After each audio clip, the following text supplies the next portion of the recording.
Olá, namastê, tudo bem com você? Espero que sim. Hoje no vídeo eu vou falar sobre o ego. Vou falar sobre o que a gente entende, fala como o conceito de ego dentro do yoga, né, muitas vezes, como que é esse conceito geral, e depois como que a psicologia entende o que é o ego, principalmente em relação à visão da psicanálise, que é o que eu estudo mais. Então fica comigo, já deixa seu like e vamos lá!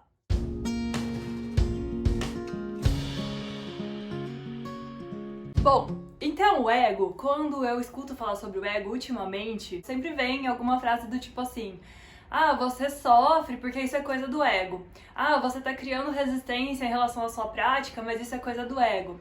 Ah, você tá com preguiça, mas isso é coisa do ego. Ou seja, tudo de ruim que acontece dentro da gente, ou que a gente conceitua como ruim, né, que é entendido socialmente como negativo, porque, por exemplo, a preguiça ela pode ser vista como negativa na nossa sociedade hoje em dia, que é capitalista e que vê o trabalho como até uma forma de ascensão a Deus, como é a cultura do protestante, né, da religião protestante.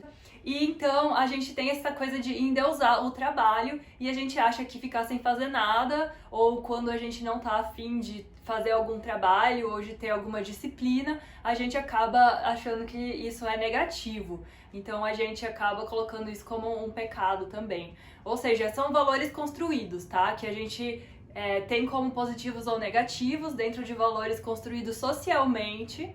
E aí, esses valores construídos socialmente, que são tidos como negativos, a gente culpa o ego por eles. E quando a gente vai, talvez, falar de coisas positivas, como a gente vai falar sobre a fé, o amor incondicional, compaixão, empatia, aí a gente não fala que foi o ego, né? A gente pensa como se fosse uma coisa mais do espírito, uma coisa mais interna, uma coisa inata. E eu tô aqui pra explicar porque que ultimamente, quando eu escuto isso, eu fico meio arrepiada. E claro, eu não tô culpando ninguém, nem quero enfiar o dedo na cara de ninguém em relação a isso. Na verdade, eu só quero trocar uma ideia mesmo, porque que isso, de alguma forma, fica uma pulguinha atrás da minha orelha que eu quero aqui conversar com vocês. Eu entendo que dentro do conceito da espiritualidade, muitos livros aí, a gente entende o ego como se fosse mais assim, como eu poderia dizer, uma parte da nossa personalidade que é narcisista, que é egoísta, que é também preguiçosa, né? Vamos dizer assim, que comete pecados, excessos, né? Que come demais, o que não deveria, que comete excessos que fazem mal pro corpo físico e coisas desse tipo, né? Que tem vício no prazer. E isso é o que se entende, né, dentro do conceito quando a gente vai falar de ego, e eu entendo super que tá dentro deste lugar e tudo bem. Mas aqui eu quero conversar com vocês e trazer um pouco que eu estudo já há bastante tempo. Eu sou formada em psicologia, tô estudando psicanálise atualmente. E aí, o que a psicanálise fala que é o ego, né? Então, assim, o ego, ele é uma parte do nosso psiquismo que existe para que a gente possa se relacionar com o mundo. Então, se eu puder fazer uma simplificação aqui para você entender melhor o que é o ego dentro do nosso psique, que não está só dentro do nosso cérebro, a nossa psique ocupa o nosso corpo inteiro, né? Faz parte de todas as formas como a gente vê o mundo, pensa o mundo, vive no mundo, se relaciona com o mundo, com a gente mesmo, que é o ego dentro da nossa psique. Então eu posso fazer uma correlação entre o ego e a nossa pele. Então a pele do nosso corpo, ela primeiro de tudo é o maior órgão do nosso corpo. Em segundo lugar, ela tem uma porosidade. Ou seja, você passa um óleo na sua pele, a gente não faz oleação, a gente fala pra fazer oleação no Ayurveda. Por quê? Porque a pele, ela pega os nutrientes do óleo, ela também se alimenta, sabe? Então, assim, os estímulos que tem de fora, a pele absorve. Muitas partes desses estímulos, ela acaba deixando pra fora, tipo a sujeira, né, a gente toma banho e tal, ela não absorve tudo, mas ela tem uma porosidade e certas coisas ela absorve. E a pele faz essa diferenciação entre o nosso interno, os nossos órgãos internos, que são todos protegidos, e o mundo externo. Então, existe uma separação que se denota pela sensação que a gente tem na pele, que é o nosso limite do nosso corpo. E o que faz parte o ego aí? Ele também dá uma limitação psíquica de quem sou eu e de quem é o mundo, né? Que eu sou separado do mundo e que eu faço coisas, que as coisas vêm até mim, ou que eu vou até as coisas que eu quero fazer. Isso é uma primeira parte. E isso faz parte do desenvolvimento humano. Não é garantia que todos os seres humanos terão estabelecido esse limite. Como eu falei no vídeo passado, que eu falei sobre a noção de eu, o ego está muito ligado com essa formação da noção de eu que nós vamos tendo e aprimorando na nossa relação com o ambiente, né? E por isso que o ser humano é um ser social, por isso que o ser humano nunca vai ser independente completamente. E por isso que o Winnicott fala que o desenvolvimento humano vai da dependência absoluta para a independência. Ele não fala independência absoluta, porque não existe independência absoluta. A gente está sempre em relação, a gente se faz em relação. A gente se reconhece em relação com o outro. Então, pode perceber que dependendo das pessoas e situações e momento da sua vida com quem você se relacionava ou com quem você se relaciona, isso vai fortalecer a noção de quem você é, de como você fala, de como você se veste, das coisas que você gosta e das coisas que você prioriza e das coisas que você valoriza e que podem ser muitas vezes modificadas se você mudar de lugar, se você for mudar de lugar de moradia, mudar de grupo de convivência, se você começar a fazer alguma coisa nova. Muitas vezes, quando a gente também começa a praticar yoga, começa a caminhar com pessoas que também estão praticando yoga, estão nesse caminho, a gente acaba mudando muito a nossa forma de ver o mundo, a nossa forma de se relacionar, a nossa forma de avaliar as situações, enfim. Então, até alguma parte da nossa própria personalidade vai se modificando. E isso faz parte. A gente está sempre se modificando o tempo todo. O ego, ele é essa relação do eu com o mundo. E se a gente não tem essa barreira, que é essa pele, vamos dizer, que é essa noção do eu, a noção do outro, e que no yoga a gente busca, a nossa intenção final é que a gente tenha essa sensação de união, mas que não pode ser o tempo todo. Então, quando a gente, por exemplo, entra em Samadhi, até onde eu entendo, você não entra em Samadhi e fica lá pra sempre, num transe místico. Você entra num transe místico e você volta pra vida. E você age a partir do conhecimento que você obteve durante esse transe de sensação de que você é um todo com o mundo. Mas se você viver todo o tempo nesse estado, provavelmente você tem que ter um desenvolvimento muito fortalecido do seu senso de eu para você poder conviver no mundo, porque senão você não vai fazer mais diferença entre o que é real e o que é a sua fantasia. Porque a nossa cabeça, a gente tem uma outra parte que é a maior parte da nossa psique, que é o nosso inconsciente. E o ego, ele faz uma barreira entre o nosso inconsciente, que são os nossos desejos na sua forma mais pura, que são as nossas pulsões e os nossos impulsos na sua forma mais pura, e o ego, ele vai traduzir isso de uma forma que possa ser colocada para fora no mundo, para que a gente possa colocar a nossa pulsão para trabalhar no mundo de um jeito aceitável, para que a gente possa viver em sociedade e que a gente não saia fazendo aquilo que a gente quer na hora que a gente quer, sem considerar a vontade e os direitos das outras pessoas.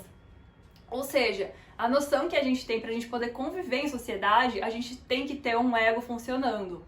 Mas só que o ego, muitas vezes, ele é tido como, quando a gente fala sobre egoísmo, no Yoga Sutras ele fala sobre egoidade, mas que eu acredito deveria ser interpretado mais como narcisismo. Essa noção de narcisismo, quando a gente se mantém fixado nessa noção de narcisismo, a gente não pode viver muito bem em sociedade. A gente vive em sociedade? Vive. Muitas pessoas vivem em sociedade a partir disso? Vivem. Mas é um jeito saudável para uma sociedade saudável, democrática?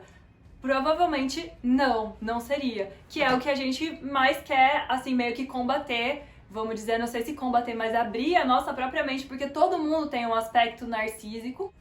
E daí, com o tempo, a gente ainda não tem, só que a gente vai desfazendo isso e começando a aprender que existem outras pessoas, a gente aprende a ser empático, a gente aprende a ter compaixão. Então, podemos dizer que existe uma coisa inata no ser humano, compassiva, boa, empática? Podemos dizer, mas acontece que precisa ser estimulado pelo ambiente que a gente vive, pelo mundo, da forma como a gente vê o mundo, porque também existe uma coisa muito engraçada, né, que a gente fala sobre empatia, e é muito fácil a gente desenvolver empatia por pessoas que são iguais a nós. Mas e quando são pessoas diferentes de nós? E quando são pessoas que moram em outros países, que têm outros valores? Aí, será que a gente consegue desenvolver realmente esse senso tão puro de empatia e compaixão? Eu não sei. Eu não sei, sinceramente. E aí esse é o exercício mesmo, né? Da gente conseguir olhar o outro como um ser humano tão complexo quanto nós. E isso é uma tarefa do ego também. Então o ego, ele não é só aquela pessoa malvada. E muitas vezes eu fico pensando nisso, né? Parece que... Sabe quando uma pessoa bebe muito e ela começa a falar umas paradas, assim, umas verdades... Coloca alguma coisa pra fora que você meio que se assusta, assim, ou às vezes até já aconteceu com você isso, né? E aí, às vezes a gente fala, mas desencana, aquela pessoa tava bêbada, ou eu tava bêbada, por isso que eu falei isso. É como se tivesse aparecido, tipo, um espírito se apossado de você, feito tudo aquilo, e não era você que fez e que falou e que pensou aquilo. Quando, na verdade, o álcool, ele inibe a inibição. Ou seja, aquilo já tava dentro da pessoa.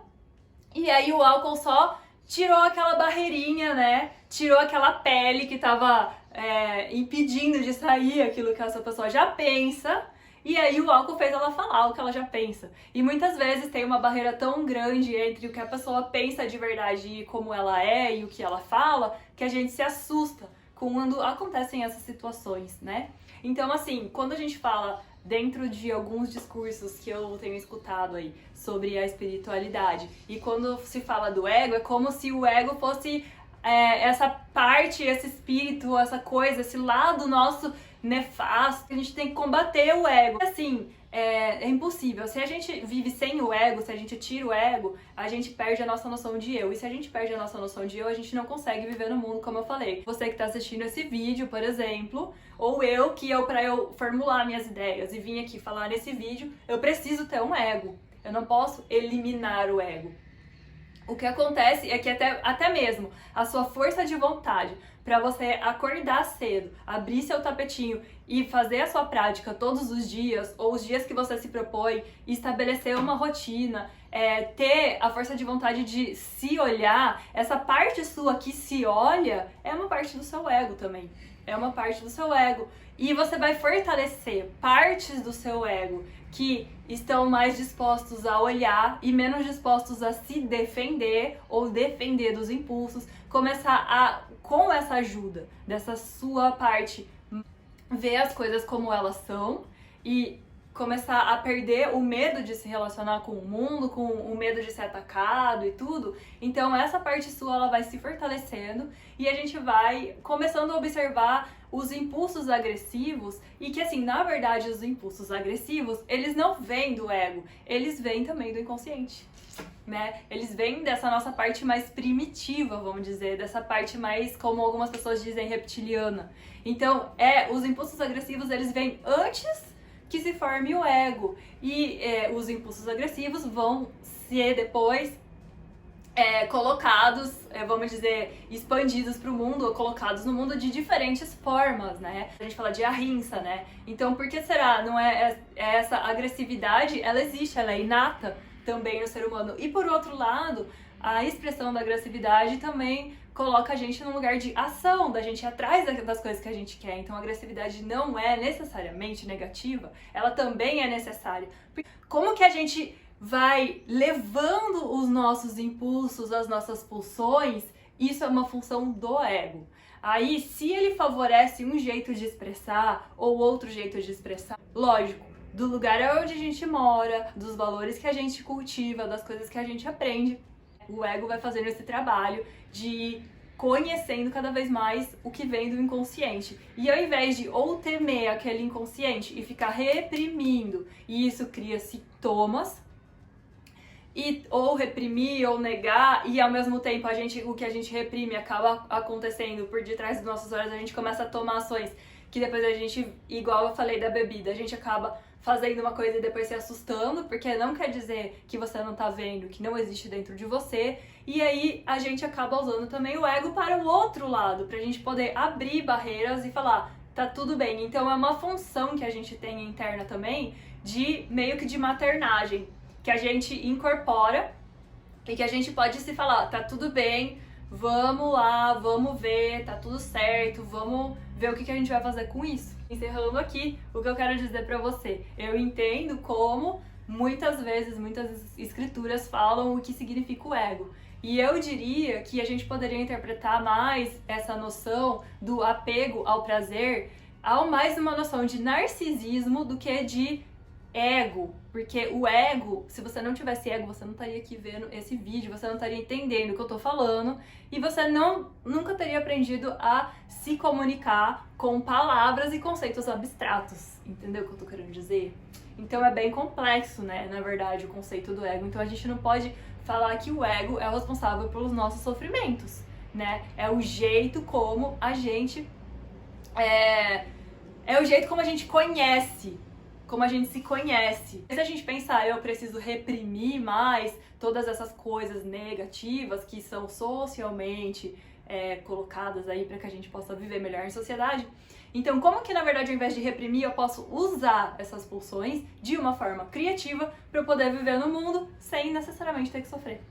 Entenderam? Espero que sim. Qualquer dúvida, deixa aqui nos comentários, ou se você quiser, claro, comentar qualquer coisa. E seguimos. Deixa aí sugestões para o próximo vídeo e a gente se vê na semana que vem. Namastê!